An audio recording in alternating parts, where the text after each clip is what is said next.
Hi everyone, welcome to my channel, Spirits in the Studio. I'm Nancy and I am an intuitive and visionary artist. Lately, I've been making a lot of YouTube videos about my celebrity spirit portrait series, and I'm going to talk about one today.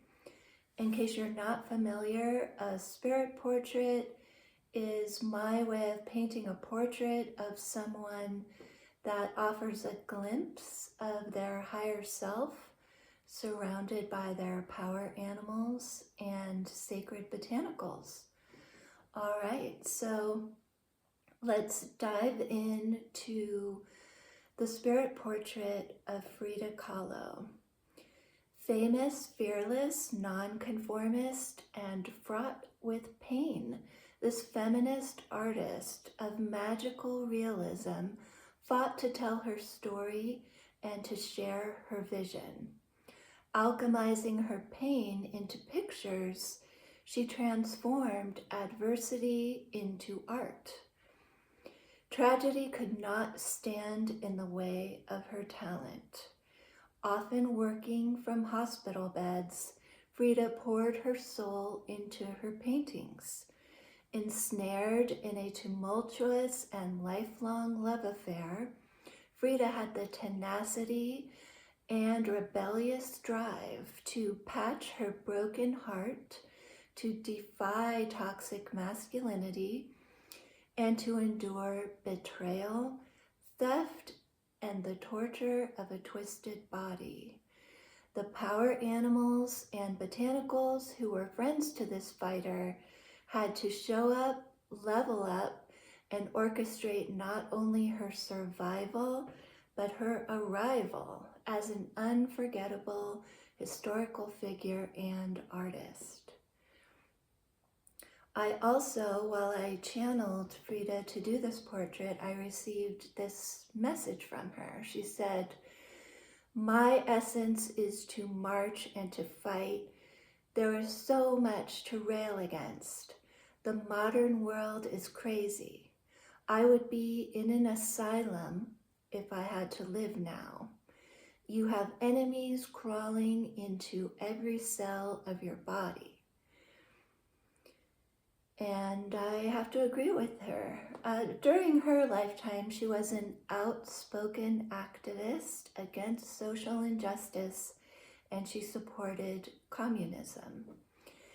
In today's world, we continue to have many enemies, if not more, in the form of pollution, poisonous food, ongoing economic inequality and political corruption, spyware, and toxic pharmaceuticals, just to name some.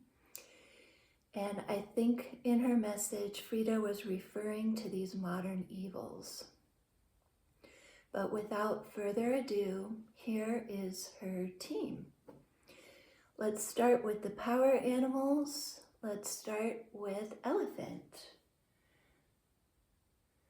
Elephant lends its sensitive trunk and feet to soothe Frida's chronic foot and leg pain caused by polio and injuries sustained in a bus accident.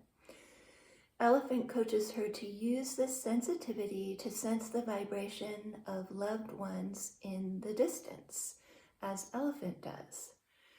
And since Frida was unable to have children and tormented by multiple miscarriages, Elephant bathes Frida in her matriarchal prowess and warm feelings of motherhood. Then we have Rhinoceros. Rhinoceros gives Frida its awesome strength, thick skin, and stability to offset her frail body and to fend off those who mean her harm. Rhino fuels Frida with tenacity and resilience, barreling through any obstacles. He also reminds her to conserve her energy by focusing on the task at hand, just as Rhino focuses on the horn before its eyes. Solo artist Skunk keeps Frida company in her long and frequent periods of confinement to temper neediness with good emotional boundaries and to let scent guide her to the medicinal plants that serve her best. And then we have Phoenix. Phoenix carries Frida's soul outside of her body to the magical upper world where creativity, transformation, and rebirth abound. Here, Frida sees and feels herself as young and vibrant. And the last power animal is Scarab. Master Magician Scarab Beetle gifts Frida with her ability to channel beauty from the ethers and energizes her with unlimited powers to create. And for the botanicals, we have garlic. I put in 2. Garlic lends its strength of flavor for hearty meals, lending this to Frida so that she can strengthen her immune system and ground her mind and body for the everyday chores of getting along in life. And the next one is Violet, which I put in her hair. Violet soothes Frida's broken heart with its sweetness. It also subdues her fire and temper, reminding her that her quest for social justice and understanding in her own personal battles is best carried out with a warm heart. In summary, the physical and emotional suffering of Frida set the tone of her life as well as her art. As always, the power animals and botanicals called to help her represent the exact qualities her spirit seems to have needed, representing strength, thick skin, resilience, maternity, escape, creativity, and sweetness. The powerful waves of energy Frida's soul gives off have compounded over the decades since her lifetime, and now her image is everywhere we turn.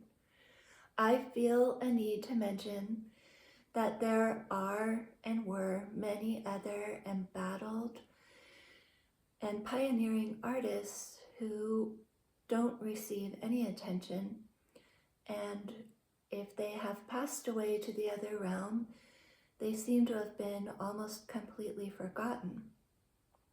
But thankfully, we have Frida's story and body of work, and I'm happy to celebrate her in my way. So thank you for listening. I do take the material from many of these YouTube videos that I present from my Substack. I'll put the link to that below. My Substack has even more information. And please like, share, and subscribe if you're enjoying this content. I would really appreciate it. Until next time, may your power animals be with you.